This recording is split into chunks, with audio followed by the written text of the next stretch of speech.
Sports fans, this is Robert with WTP Sports Dudes here live on this Saturday morning, ready to talk some college football national championship.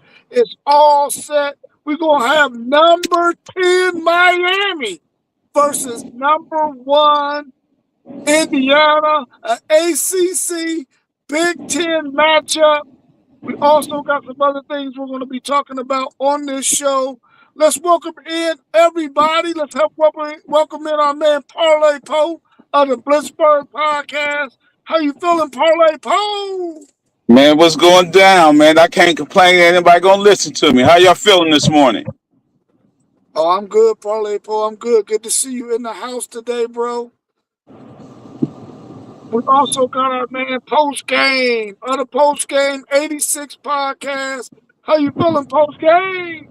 Man, how y'all doing, man? It's always a blessing to be on with y'all. It's good to see Parlay pull up in here, and let's roll. All right, cool.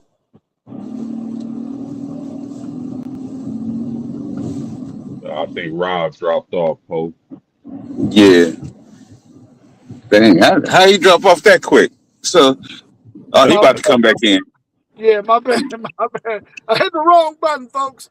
Let's talk Yeah. a little bit about that game last night, man, and get our thoughts on Indiana. What's your thoughts on the Indiana's victory over Oregon, Dang. 56-22 last night?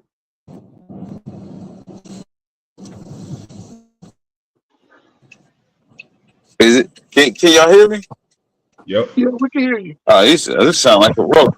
Sound like a robot. Hey, Indiana looked elite last night, man. They looked elite, offense and defense. But for Miami, if you can't get no pressure on Mendoza,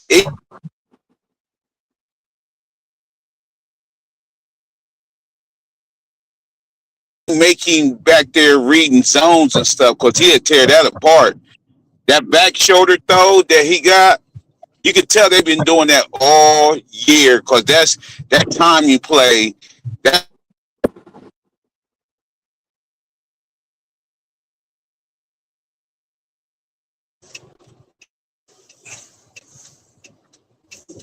Yeah, your thing is a little bit choppy, Parlay Poe. What's your thoughts on that game, post is game? it.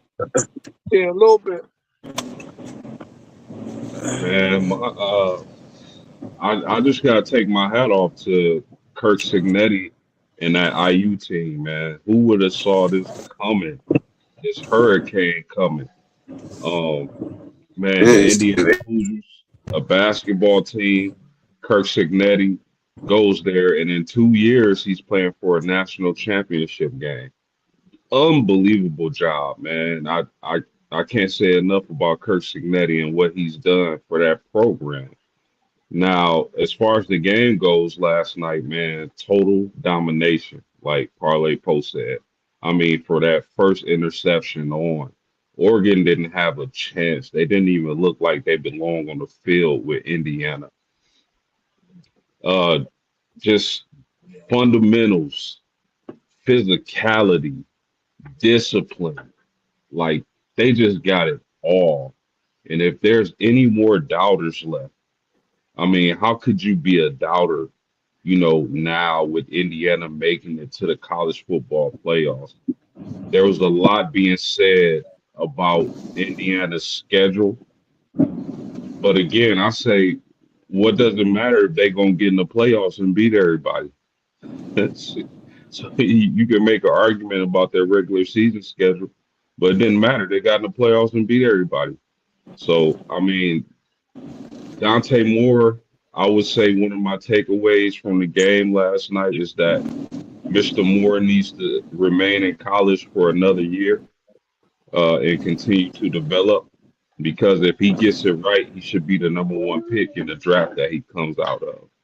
But I mean, I can't say enough about this Indiana football team, man. Just offensively, defensively, special what's wrong teams, with this one?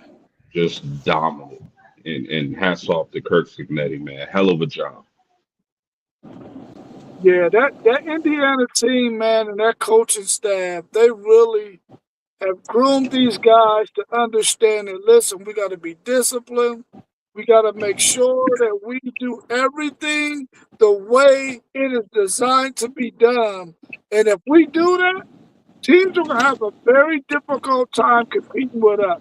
And we saw that in two playoff games so far, where they destroyed Alabama and then they destroyed Oregon yesterday. And we've seen them destroy teams during the regular season as well, because these guys are so precise at what they're being asked to do that they don't make mistakes. They don't allow you to capitalize on anything that they do if they do make a mistake. And we haven't seen very many mistakes made by this Indiana team. They got a really, really solid quarterback who parlay mentioned that back shoulder throw that he got in his arsenal, it is unstoppable, bro. It's unstoppable. Unless you got Deion Sanders as an all pro playing at the corner, you not stopping that back shoulder throw. And then they got Becker, who is long, who can also get down the field on you. That's a tough matchup for teams, man. Those two wide receivers that they have, and that two-headed monster they have at the running game, along with Mendoza being able to use his legs. They're going to be really, really tough. And their offensive line is so freaking jail that they don't make mistakes on the offensive line either.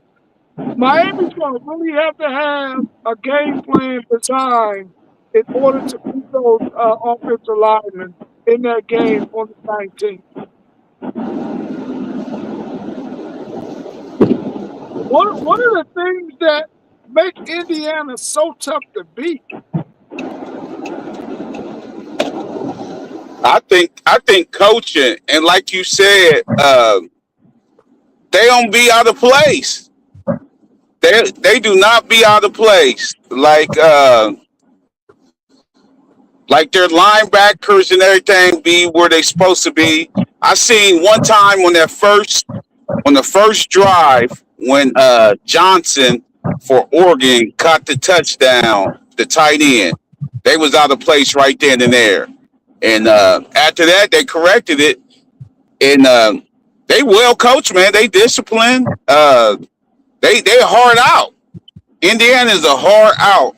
I'm telling you that right now. It's going to be hard for Miami to beat them. Yeah, I agree. I think the thing that stands out for me when it comes to IU football is maturity. Of course, Signetti, the coaching and the coaching staff is on a whole nother level. It's unbelievable. But the maturity of the players that they've been able to assemble on that team is on another level. Also, you got to think they've been heavy in the portal since Signetti went to Indiana. A lot of these players are older and proven commodities on a college football team. So that maturity is being understated when it comes to analyzing these Indiana Hoosiers. The maturity of these teams, these are older players they've assembled for this program. So their maturity and discipline really stands out. And again, I can't say enough. Hats off to Kurt Signetti, man. That dude it has been in his bag, as they say. Yeah, the point you made about them being an older team and being a more mature team is really becoming the formula for teams to get really to be really really competitive when they go into the portal, because they want to get guys who have playing experience, who are going to be able to come in and be a part of the depth of that program that they're going to. And Kirk Cignati has really laid out the formula for making that successful. And I really do believe that Miami's going to have a very, very, very difficult time competing with this Indiana team, simply because they don't make a lot of mistakes. Like Parlay Post said, they don't get out of position too often to where you can take advantage of things against them. If Miami has a formula, I'm waiting to see it, because I don't see anything that Miami can really do that I haven't seen Miami do yet that Indiana can't stop, that Indiana can't game plan for. So it's going to be a tough challenge for Miami to be able to do anything against them. But I want to get your thoughts on what would your game plan be to defeat Indiana, and are they even able to be defeated, man? Man, I would have to. I'm putting. I make sure them tackles be on the island with them bookends Miami have, and you have to show Mendoza pressure. I'm talking. It's got to be pressure in his face. I'm talking like every down. Somehow you got to have it coming from everywhere. I would zone blitz him sometime.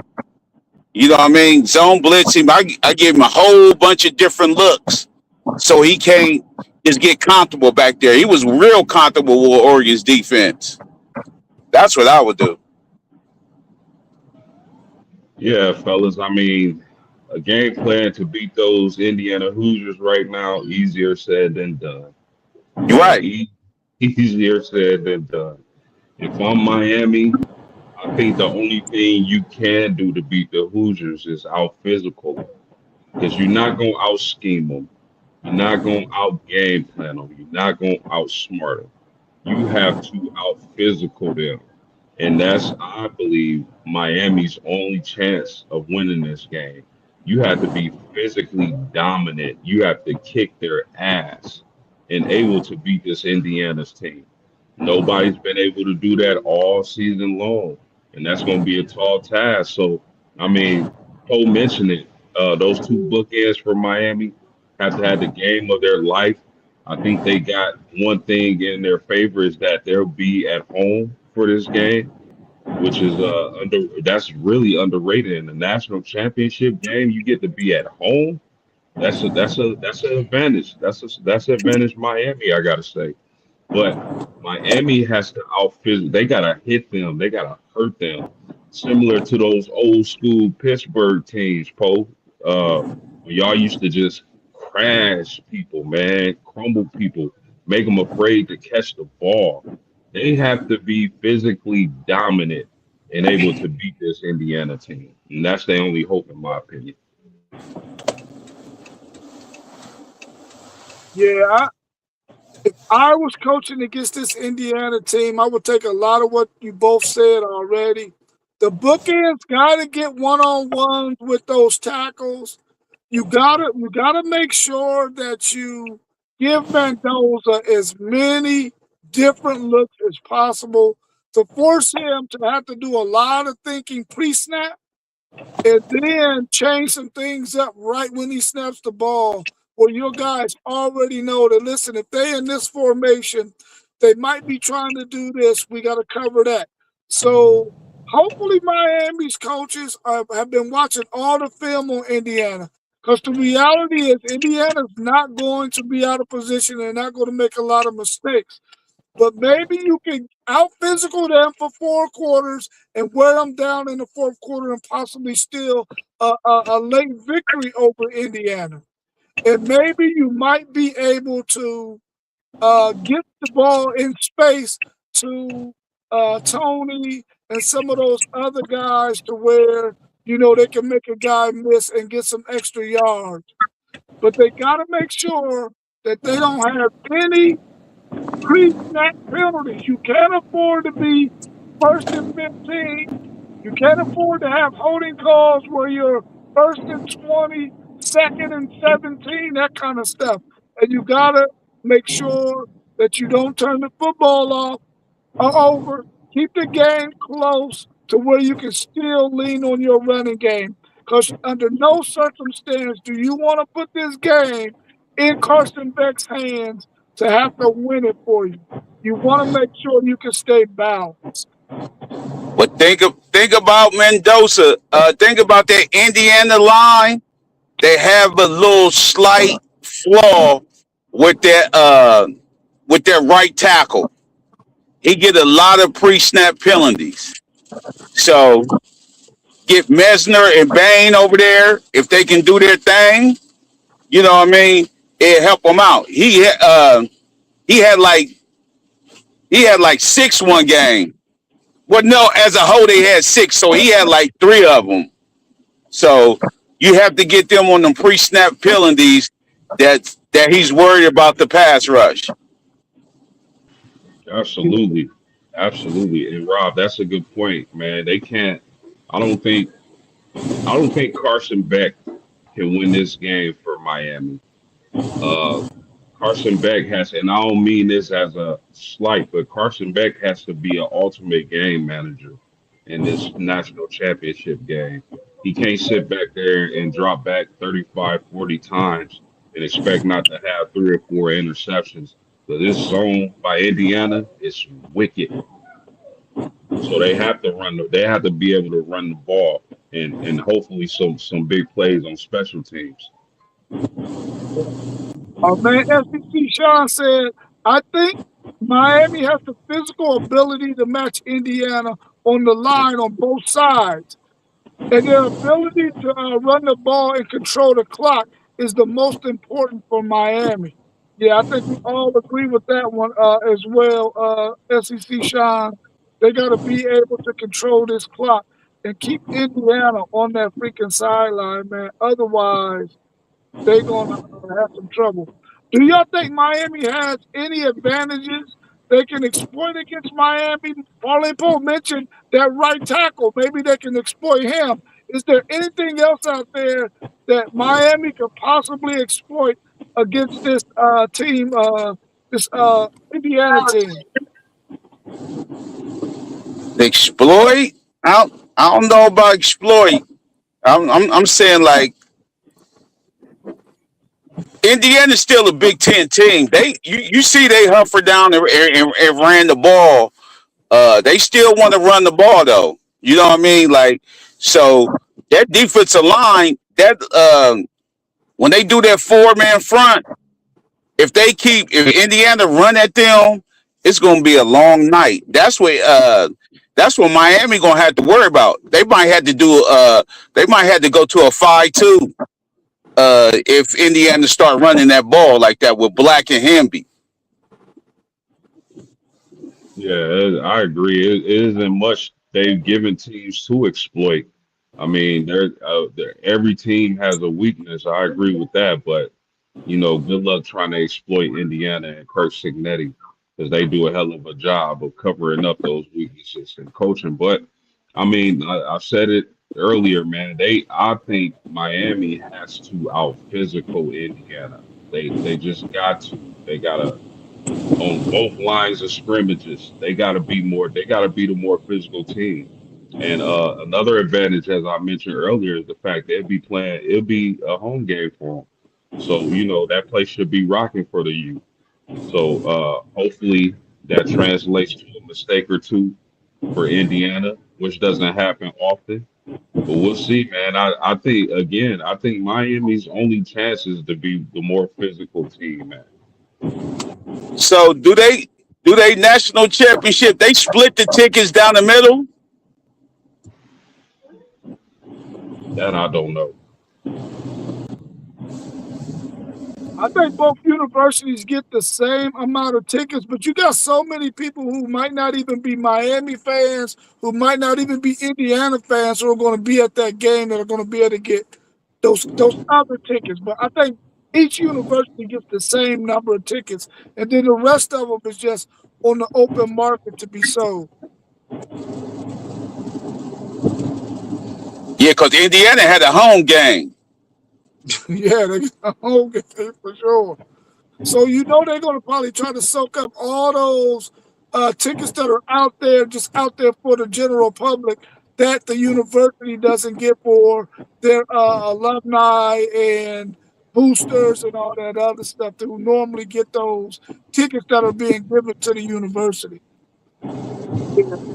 Let's welcome my man SEC Sean to the show. How you feeling this morning, SEC Sean? Doing good. Still shocked about the result of that game last night, but wow. But hey, we got one game left. We got one Hope game left. everybody else having a good day today so far too. We got our What's going man on, down SEC, Sean?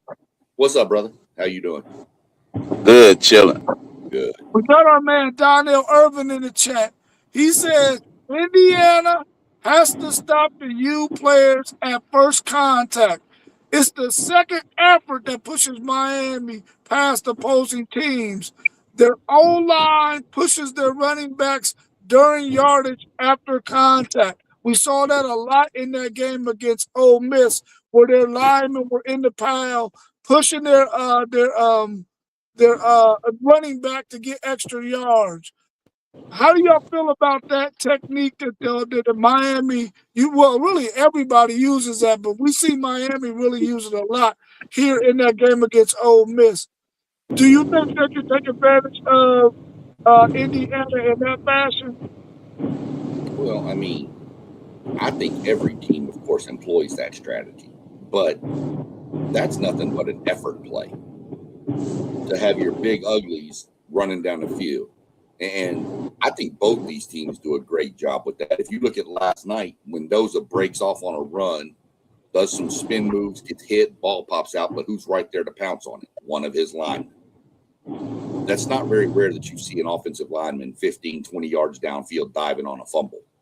But these two teams seem to take that mindset as, hey, we got to go. And that's what I think that both sides, that this is probably going to be a really good game for the national title. These two teams have some of the same strengths. I don't know. This is going to be insane to watch, but I think both teams do it well. Just an effort play on my part.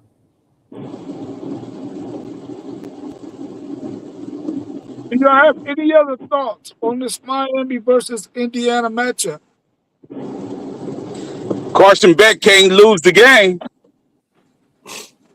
Yeah. He can't. Carson Beck can't be. He got to be the elite Carson Beck. He can't do 2 or 3 interceptions and think they still gonna be in this game. You can't turn the ball over against Indiana. No. You look at what happened to Oregon. First play of the game, pick 6. Turn around, couple of fumbles by Moore, which, I get the running back hit him on one. That's kind of one of those fluky things, but it happens. And, you can't turn the ball over. Miami has to avoid all the stupid penalties they had against Ole Miss. It almost cost them. The late hits on the quarterback, the false starts, the jumping off side. You got to eliminate. They need to play a game like they played against A&M and Ohio State. Very few penalties, turnovers to a minimum, if any, and run the ball, control the clock. That's what they have to do. Because that Indiana offense, if you get them cooking, this game's going to get out of hand fast. Ask Oregon. Yeah, I agree with that. It's going to be interesting to see Miami's game plan and if they're able to remain disciplined or play disciplined. They have to be disciplined playing the Indiana team like this. Also, Indiana likes to play a lot of zone coverage. Can they get those receivers down the field? Can they get those receivers in the middle of the field? We know the weaknesses of a zone coverage, but that's easier said than done because that pass rush is vicious. So I want to see how disciplined Miami lines up and plays come this national championship game. And are they able to get the ball past that zone coverage of Indiana? I Yeah. want to see if Miami can find a scheme to where when Indiana pull their linemen on those run plays, on some of those traps and some of those gaps and some of those run plays that they do Miami have the athletes up front who can get in those creases when that lineman pulls? Can they get up in upfield and get up in those creases and sort of disrupt their run game in the backfield, as opposed to letting those linemen get to their destination on the pull and get position on a linebacker or defensive back? I wonder if Miami can take advantage of Indiana in that fashion. Do they got the guys up front to do that? And will they sort of move Fade and Mesidor around, maybe have them on on the same side sometimes, and sort of create some matchup advantages for them to get some one-on-ones with a guard or with the tackle to where they Yeah, can take advantage of some things and disrupt what Indiana wants to do offensively. We all agree that they got to get pressure on Mendoza. They can't allow that guy to sit back there. He has more touchdowns than I think he has incompletions. So yeah, they're going to have to find a way to get pressure on this guy organically and then sprinkle in a little bit of, like Paulie Poe said, zone blitzes and things of yeah. that. Let me ask you a question. If y'all advising Dante Moore, what are you telling him to do? You tell him to go to the draft, or he needs to stay one more year? He needs to stay one more year, but you got to see what's coming in with that Neil stuff. You know what I mean? Because that Neil, everything is surrounded by who you paying and who you got in the portal. Hey, I'm about to pull up to my little cousin's b-ball game, y'all. I'm out of here. I want to All come right. on for a second. All right. Thanks for jumping in, Paulie Pro. We Yeah, appreciate that, bro. for Good luck on sure. his game, and it was good to see you, brother. Yeah, for sure. Peace, y'all. Peace, All brother. right. Um, I, I think the key for Miami is Keontae Scott. Um, he plays the run well, and he blitzes well. I think the D line for Miami can hold up against Indiana's O line. Um, I'm really concerned though about that number 99 for Miami D lineman. He has a bad ankle he's playing on. I'm curious on that. He went out of the game after the first play for Indiana. If you remember on offense, he was just on the ground and he's like, I can't go. He did come back in the game, but I don't know. This is going to be. I'm going to have to do some more digging into this. I've seen Miami up, personally with playing A&M in the first round. Miami can be got with zones too, crosses across the middle. That's how A&M started moving the ball at the end of the game. Was a lot of mesh concept and crossing routes and things like that. But you got to have time to get the ball off. And Indiana's D line's pretty good too, so. It's going to be real interesting, but I still think Keontae Scott is the key to this game, and if he can come down and run support. Yeah. If I'm Dante Moore, to answer your question post game, I'm coming back for another season. I'm a firm believer in, if you're a quarterback in college, you really want to play 2 seasons where you're a starting quarterback. You want to play 25 plus games. I'm a firm believer in, if you can get you 25 plus games of college starting experience, you can be better suited to go into the NFL ready to play when your number is called. So I think you should stay. There just happens to be this guy named Arch Manning who's coming out next year with the name. So he doesn't have to worry about being the number 1 pick, but he does have to come back for another season and play. Dante Moore, that is, in my opinion, to sort of give yourself an opportunity to be better prepared to take over a team when his number is called in the NFL. And hopefully he can land at a spot where he doesn't have to come in and be the savior. He can come and learn maybe for another year, for a year in the NFL, and then possibly get some playing time, maybe during the end of that season, and be able to do some things to get his NFL career started. But I definitely believe he should come back next year and try to get 25 plus games of experience in college. No, I agree, but here's the other end of it. When we talk about next year, not this coming year's draft, but next year's draft, oh my goodness, that draft class is going to be loaded at the quarterback position. You talk about guys like Julian saying, perhaps CJ Carr, guys like Lagway. That draft class when it comes to the quarterback position is going to be loaded. So if you're Dante Moore, do you get out when you're guaranteed a top 2 or 3 draft position, or do you stay in school and develop? But that next QB class is gonna be something crazy, bro. It's going to be something crazy, Coach Game, and I'm glad you brought that point up because it's going to be a bunch of guys in that draft. You know what the great thing about that is, though? If you get drafted later on in that first round, you're going to a team where you don't have to be the savior. You know what I'm saying? You don't have to be Cam Ward and have to put the Tennessee Titans on your back. You can go to a team and learn and get better acclimated to what the system is at the NFL team you're at. I think it's just a better situation. Now, money wise, you're gonna probably have to wait until that second contract to really get what you want, but it's probably a better situation to not be the number one or the highest picked quarterback in the NFL draft. And I think for those quarterbacks who are going to be in that thing, I would like for them to think like that. Listen, I don't want to be the first quarterback pick because of the money. I want to go to a really good situation.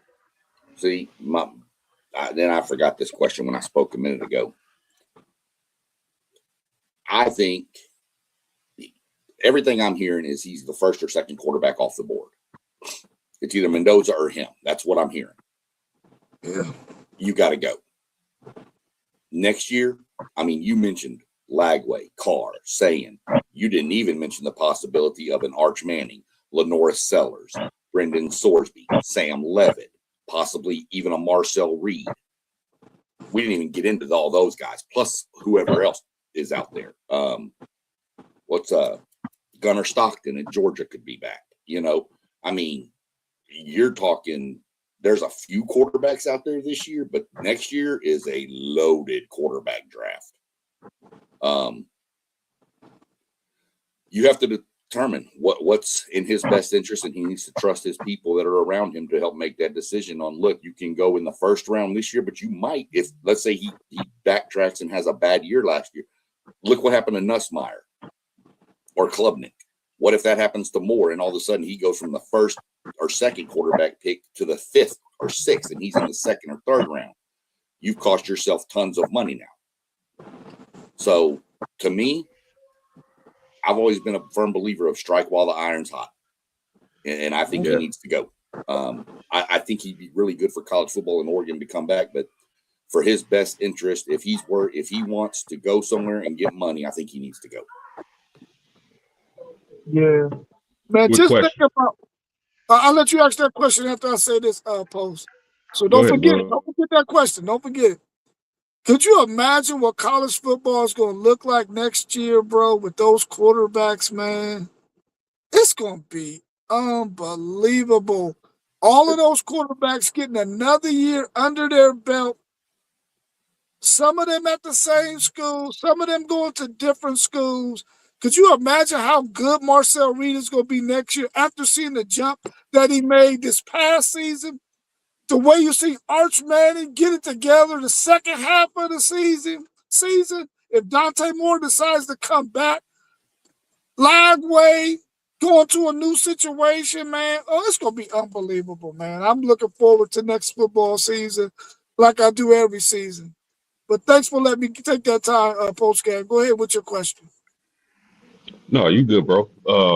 Yeah, man, that's a heck of a point, man. Like, man, if you think about the Heisman race, like, cause the same thing we did last year.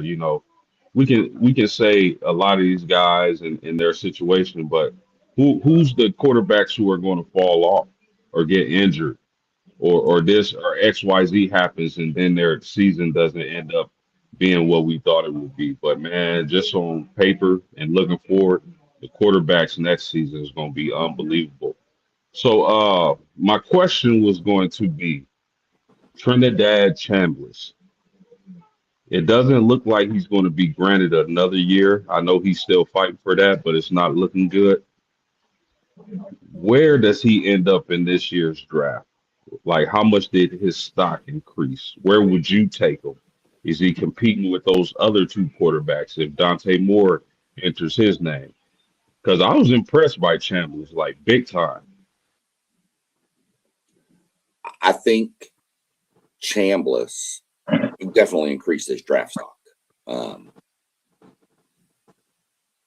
I think he's probably mid-second round, maybe mid to high third round. That's where I see him. Here's the problem. I think he's coming back. And here's why. The NCAA denied it. But now it's going to a Mississippi court to determine it. Now, let's be real. There's a little bit of bias, I'm sure, in that courtroom. If they have the ability to give this kid another year, they're going to. So we need to wait and let that play out. If he's granted, of course, he's going back to Ole Miss. If he's not granted, then I still mid to second round, day 2 type draft pick, somewhere in that range is what I see with Chambliss.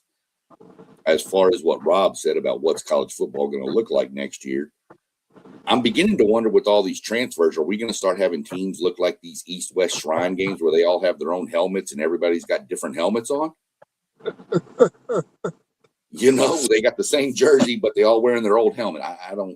This is getting insane, guys. Once you answer, Rob, I got a question that I saw pop up that I'd like to get y'all's opinion on. So I'll let you take this one and then I'll bust one out. What was your question again, post game? I'm a little bit old and I forgot. Trinidad Chambliss, if he doesn't have another year of eligibility, how much did he help his draft stock, and where would you see him? How high could he be drafted in your opinion? He helped his draft stock tremendously this past season. His ability to extend plays and keep his eyes down the field, and then throw some really, really accurate balls to guys that were there to catch them. I think he helped his draft stock tremendously. If I'm a GM and I want to get me a quarterback that I can bring into my organization that I don't need to play right away, I'm hoping that he falls to me the late second round, third round. I think he'll probably be gone by the middle of the second round, but the value that you getting him in the third round, man, will be unbelievable. And I think that's about where he gets drafted. I don't think he creeps up into the first round unless he goes to the combine and does something dynamic there that really turns some of those scouts' heads. And maybe he can squeeze into a late first round. But I don't think that's going to happen. So I see mid-second round, late second round, early third round.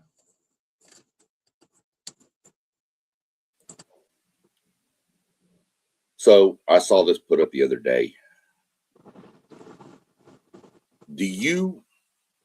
It's comparative of two teams. And it's this year's Indiana team. Is this year's Indiana team, in your mind, better than the 2019 LSU team?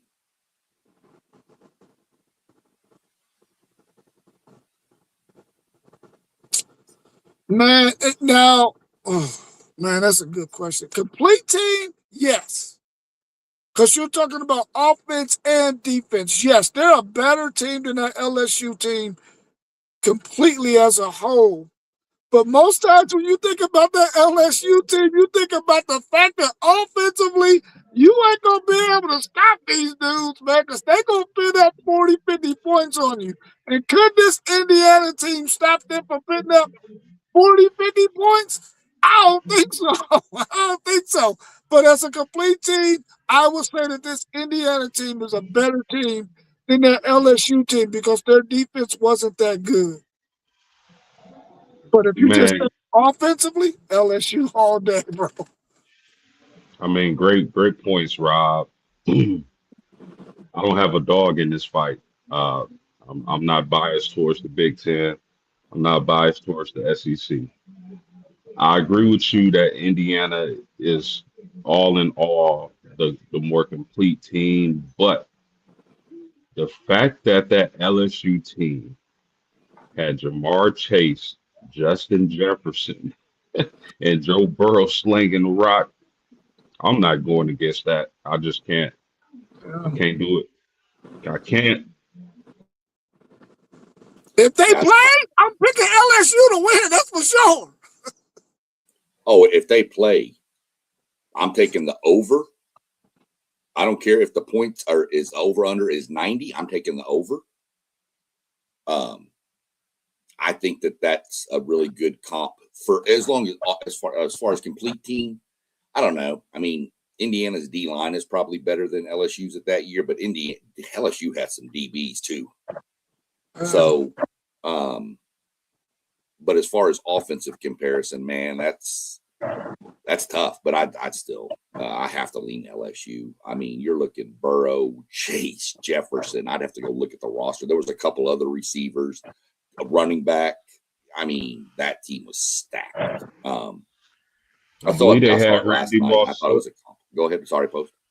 Yeah, they No, have Randy I Moss tied in. yeah, I didn't mean to cut you off, but I had to say that I think they had Randy Moss' son at tight end. Yeah, I think so. I think you're right. Yeah. That team was just that's still probably the best offense I think I've ever seen in college football. And I've been, I'm over 50 years old. I've seen a lot of college football. But yeah, I saw that pop up last night and I was like, you know what? That's a good question. Yeah. Because Indiana has dominated everybody they've played. And so did that LSU team. So I was like, yeah, okay. So just something that kind of popped out that I was curious.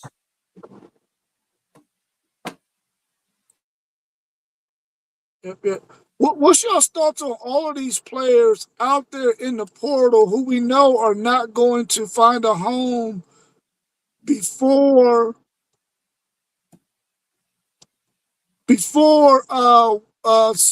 winter session starts? So once winter session starts in a couple of weeks for these universities, a lot of these players are not going to find a home yet. They're not going to find a home until the end of that semester or that end of that quarter. What do you think teams are going to be looking for in the portal to help their team build depth?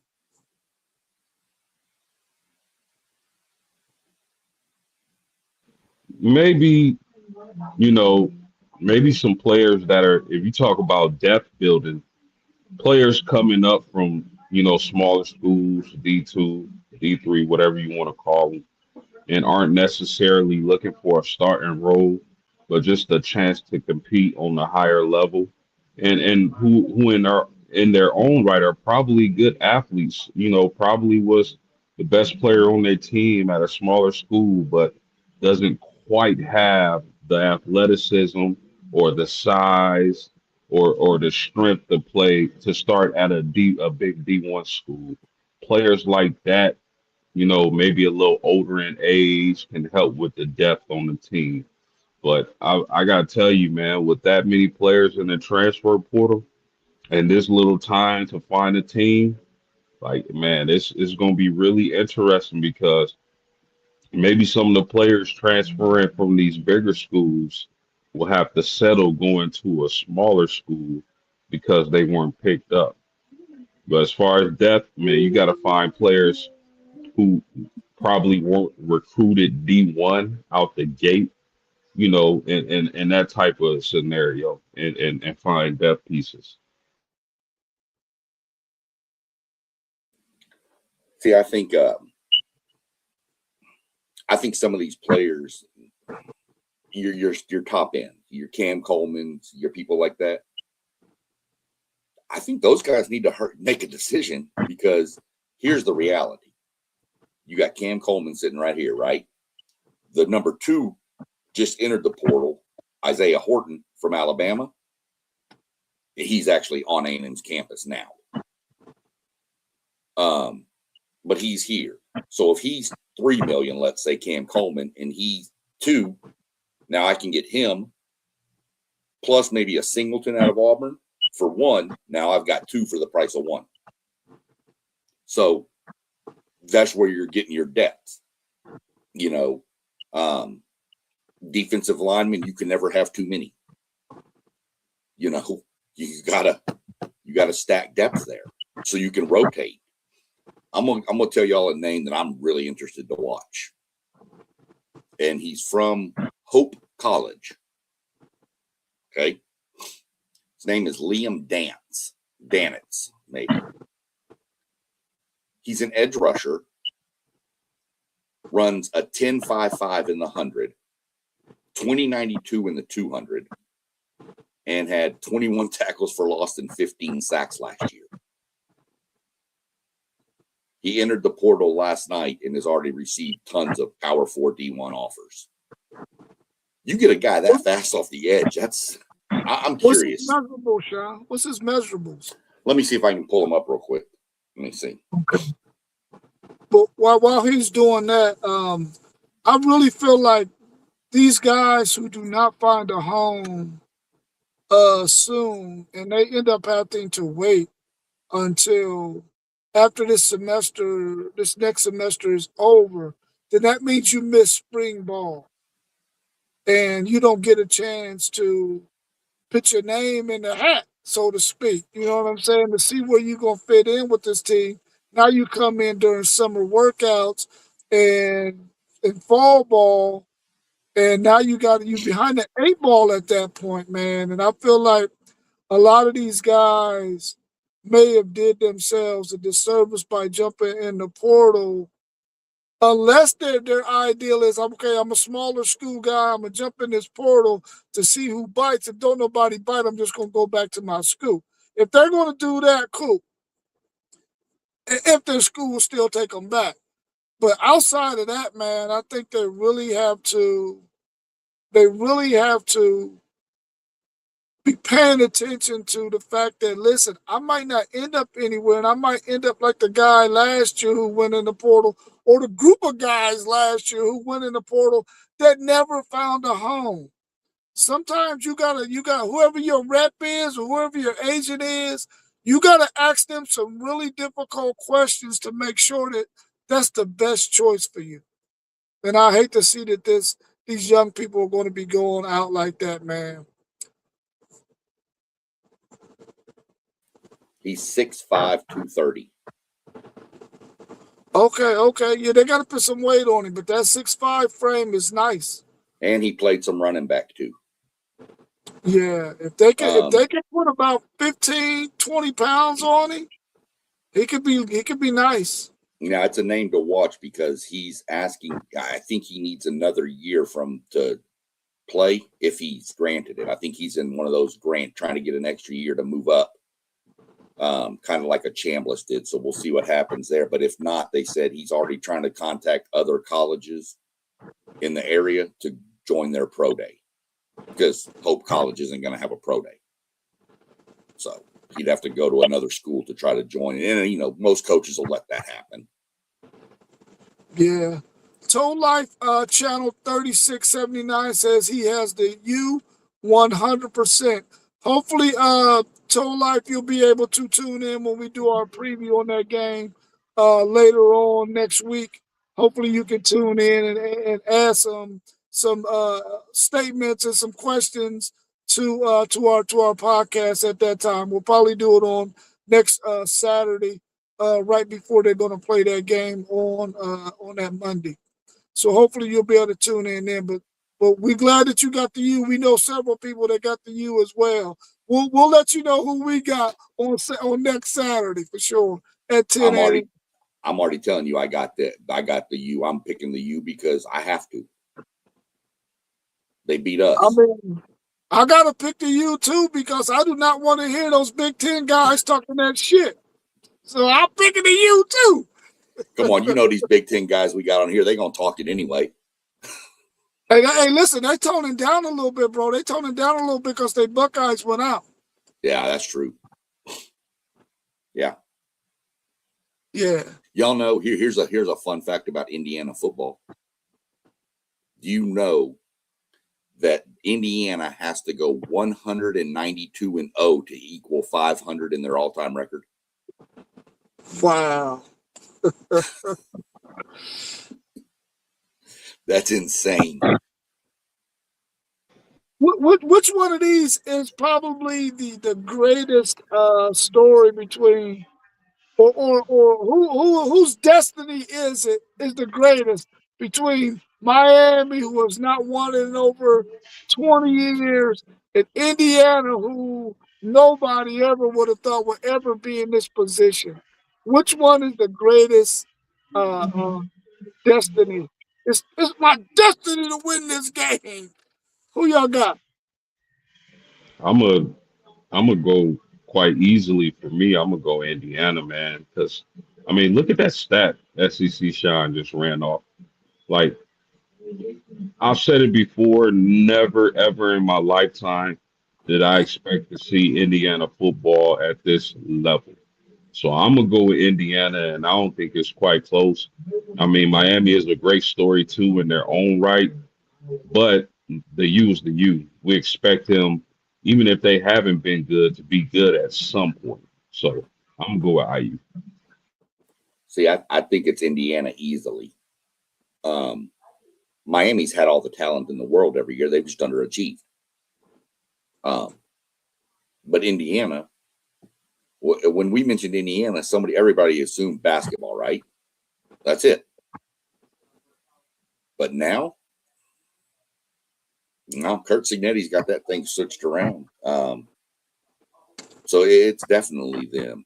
I know that there's some people that probably on the street corners down in Miami that hope Miami wins since Michael Irvin's going to be down there, but that's a whole different subject. But yeah, I don't know. Indiana's by far the best story of this. I mean, there's and it's not close. Especially had Indiana started creeping up and gone from like 5 wins and then 7 wins and then 9 wins and then 12. Okay, but for Signetti to be there 2 years, same pretty much time frame as Elko. I think he got hired a little earlier in the season than Elko did, so he had a little more time. But he just built. And I saw a quote from him yesterday that all these kids that transferred in there that he's pulled in over the past 2 years, he said, I sat down and watched film on every one of them before I even offered them. Most coaches aren't doing that. They're just looking at the measurables and the stats and the numbers and the stars. He doesn't care about your star rating. You can be a 5-star. You can be a 0-star. If he looks at you and says, oh, you can ball in my system, he's going to bring you. And that's a mark of a good coach. Yeah. Donnell said Indiana, they're known for basketball. I'm saying Indiana as well. The thing that is so kind of upsetting about the whole thing is here I am as a Texas fan, and the freaking Indiana Hoosiers, a basketball school, has a chance to go 16-0 and win the national championship. And my Longhorns haven't been able to win it since 2005 or whenever that was. And it's like, man, no one would have ever believed that Indiana would be in this position right now, and they are. And I think that what Kurt Signetti is doing is, like I said earlier in the show, he's giving everybody the formula. Listen, you need experienced guys. You can no longer think that you can go out there with this 4-star, 5-star guy who is young, who has a lot of talent and a lot of upside, and think you're going to win against these well-seasoned guys who have played in 30 and 40 games, who are so experienced that they know what they're doing and they know where to be, and they're not going to make the simple mistakes. A lot that you've seen with a lot of these really talented teams who were young was those guys did not have the discipline. They made boneheaded mistakes. And so Indiana is one of those teams who was very veteran and very mature, and they don't make boneheaded mistakes. And I think coaches that are out there in the portal now looking for guys, they're looking for guys who have played a lot of football or guys who know that, listen, I'm going to go to this university, but I know I'm not going to play right away. I got to get some experience. I got to get some more training, some more development, and then I'll get to play. But I'll be in that system for a while, and I'll be ready to go when my time comes. Or they're finding guys, like I said, that are very veteran, that have played a lot of football, who are not going to make those boneheaded mistakes. Rob, I feel your pain, but can you imagine how I feel? Listen, man, IU not only it looks like, and I'm not gonna make my prediction yet, but they have a chance to win the national championship before my Irish, and they get a Heisman Trophy winner before my Irish in years. So I feel your pain, man, but you know what they say, misery loves company. But as far as as far as IU is concerned, my thoughts are is Signetti kind of changing the game? Because you got to think, Indiana's high school recruiting rankings were like in the 30s, if I'm not mistaken. But I'm curious to see if they can sustain their success, just making veteran moves in the transfer portal. I'm not saying they can't because Signetti has definitely proved that he can. But in the long run, it's going to be interesting to see how that pans out because Signetti isn't going anywhere anytime soon.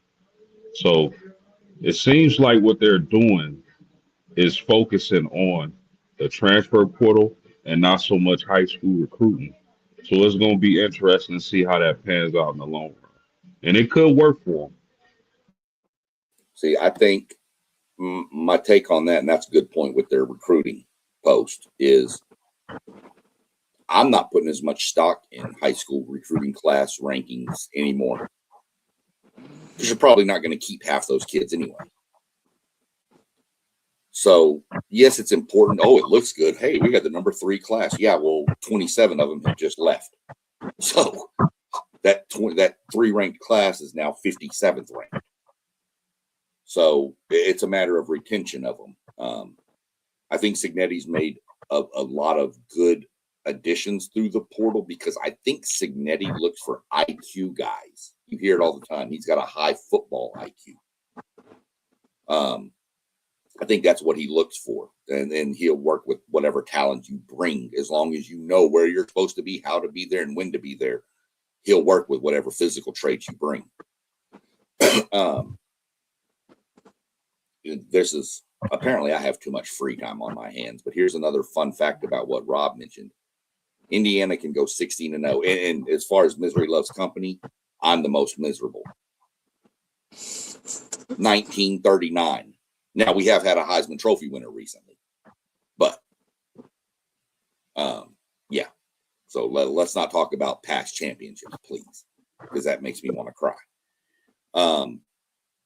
But here's a real crazy fun fact. Can anyone name the last team to go 16-0 in college football?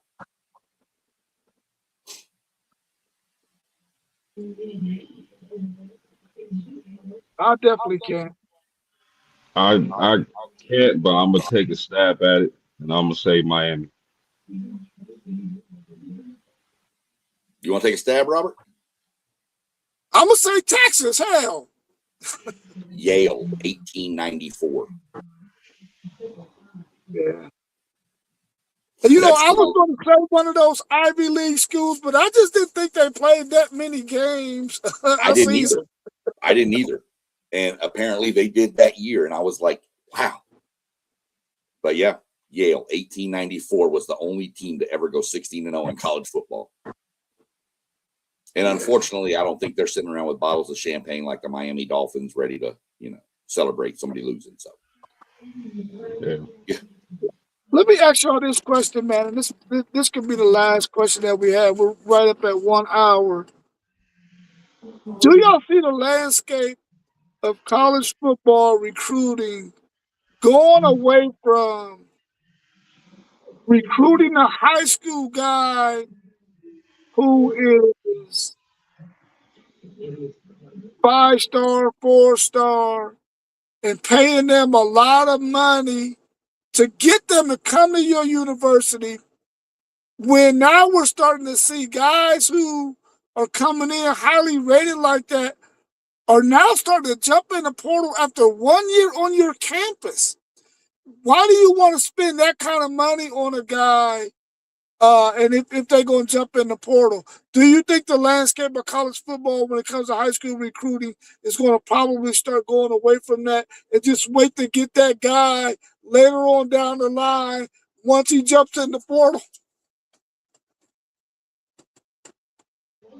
I think it's year to year and it's school to school, especially because I think we all can agree that the transfer portal is going to get more strict as time goes on.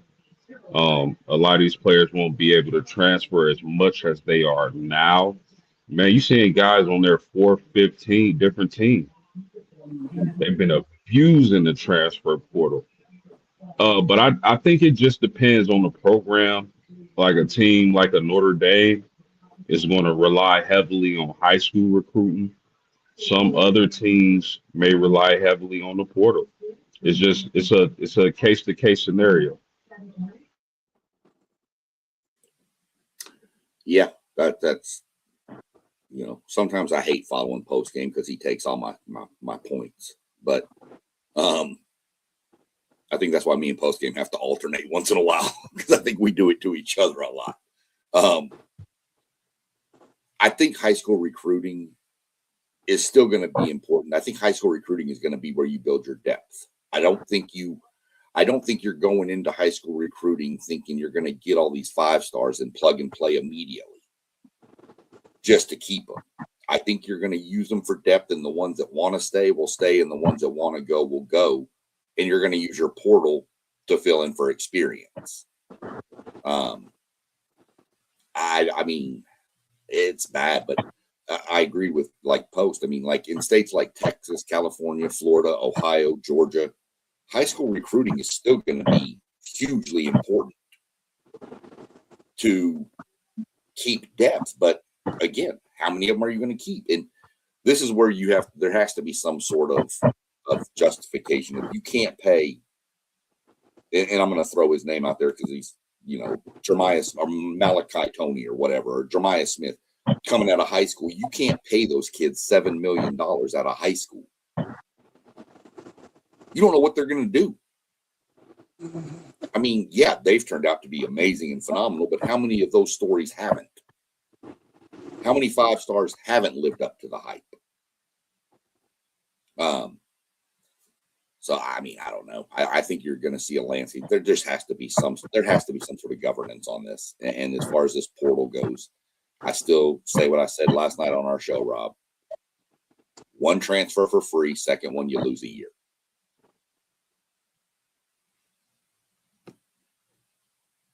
Yeah, man.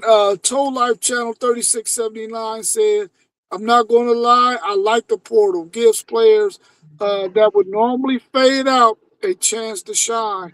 Yeah, in cases we have seen that happen, Toll Life. So we like it for that reason as well. I think for the question that I asked, I think a lot of times, or lately, we're going to probably, or upcoming, we're going to probably see coaches, when it comes to offensive linemen, yes. When it comes to edge rushers, yes. But when it comes to wide receivers and running backs that come a dime a dozen, I don't know if they're going to necessarily go after those 5-star guys unless maybe they're Malachi Tony or Jeremiah Smith. Because you can find a really good wide receiver and a running back a dime a dozen. And I think it's probably going to be, like postgame said, situationally, year to year, school to school. But I also think position-wise it's probably going to be that way as well. Because I'm not, as a Texas Longhorns fan, I don't want them taking a risk on a wide receiver or a running back Like in the case of Jamie French, who was only on campus 5-star guy for 1 year, or high 4-star guy for 1 year. We bring him in because we need a wide receiver help that year, and we knew we had some guys that were going to be going elsewhere. We need a guy. We bring in 3 dudes, and well, 4 dudes total. And Dylan McCutcheon, uh, Jamie, Jamie French, Locke, and then Michael Terry. We bring in these 4 guys, and but French decides he's going to be the odd man out. He's going to go. But we done gave him this money for what? He never did anything for the University of Texas outside of being on the sideline and maybe cheering some guys on. So I think that as a Texas fan, I want them to get away from guys with wide receiver position and running back. Maybe you'll go all in on your corners, your defensive ends, and defensive tackle, of course, and the trenches on offensive line, and quarterback, of course. But some of those positions you can leave out the equation, man, because you can get them in the portal. Yeah, for sure. Uh, yeah, I mean, I rock with the transfer portal heavy. I just believe there are going to be some stricter laws being implemented coming down the pike. I don't think we're going to. I think in the next couple of years we're not going to see players going 4, 5, 6 different teams in their college career. I think that's going to be a wrap. I agree. I think colleges are going to start figuring out a way to say, look, you can come here, but if you come here as a freshman, say out of the transfer portal, and you got 3 years left, there's going to be a contract that says you're here 3 years. I'm not paying you $8 million to bounce next year. My theory on it. Quick plug for a game today, if y'all are interested. There's the Army Navy game, high school, the All American Army Navy, or Navy All American Bowl, whatever it's called now. That's on today. I'm going to be watching that because we got 2 receivers and a cornerback in that game. The kid from Ohio's in that game, Brandon Arrington, the cornerback. It's been the number 1 cornerback at the thing, and the 2 receivers, we got Williams and Gregory. They've both been the top 2 or 3 receivers all week out there. So that's why I'm not too worried about this Cam Coleman thing. I think what we've got coming in, we got Craver back, we got ABR back in his sophomore season. We still got Terry Bussey, who I'm waiting to break out. We got Jerome Miles. We got cats at receiver. So Cam Coleman would just be icing on the cake. I think it'd be icing on the cake for post games Notre Dame. I think it's for you, Robert. I think you've got depth at that position. That's just a bonus, is all he is. You got an extra sprinkle on your cupcake with him. That's what you got. Yeah, I'm looking for Terry Bussey to break out too, man, because I know we were highly going after him to come to Texas, and he chose A&M over Texas. But I don't know how familiar you all are with this question or this statement that Donnell put out there. He said, just imagine if Ohio State would have grabbed Eric Williams, the tackle that played for the Dallas Cowboys, Hugh Douglas, the linebacker who played for the Philadelphia Eagles, and Vince Buck, who played cornerback for the New Orleans Saints. All of those guys came out of Central State, which we all know is an NAIA school, who is way down the totem pole. But all 3 of those guys were hella good NFL players. Vince Buck, of course, got hurt. He hurt his neck maybe in his 3rd season, and he didn't have as long a career. But Hugh Douglas and Eric Williams were 2 great football players who came out of Central State University. So what do y'all think about guys like that who are down there in NAIA schools who maybe couldn't get the grade, but are on the NFL roster, I mean on the NFL's radar, but can't get to, or didn't have a chance to get to a Division I Power 4 school? Well, that's what it was back then. I mean, go back to what was the guy's name? Harvey Martin. Yeah. Played for the Cowboys. He went to what was then called East Texas State University, which was an NAIA school. They won the national championship. That school has now become what is known as, well, it was Texas A&M Commerce, and now it's East Texas A&M. But he was there, and they found him.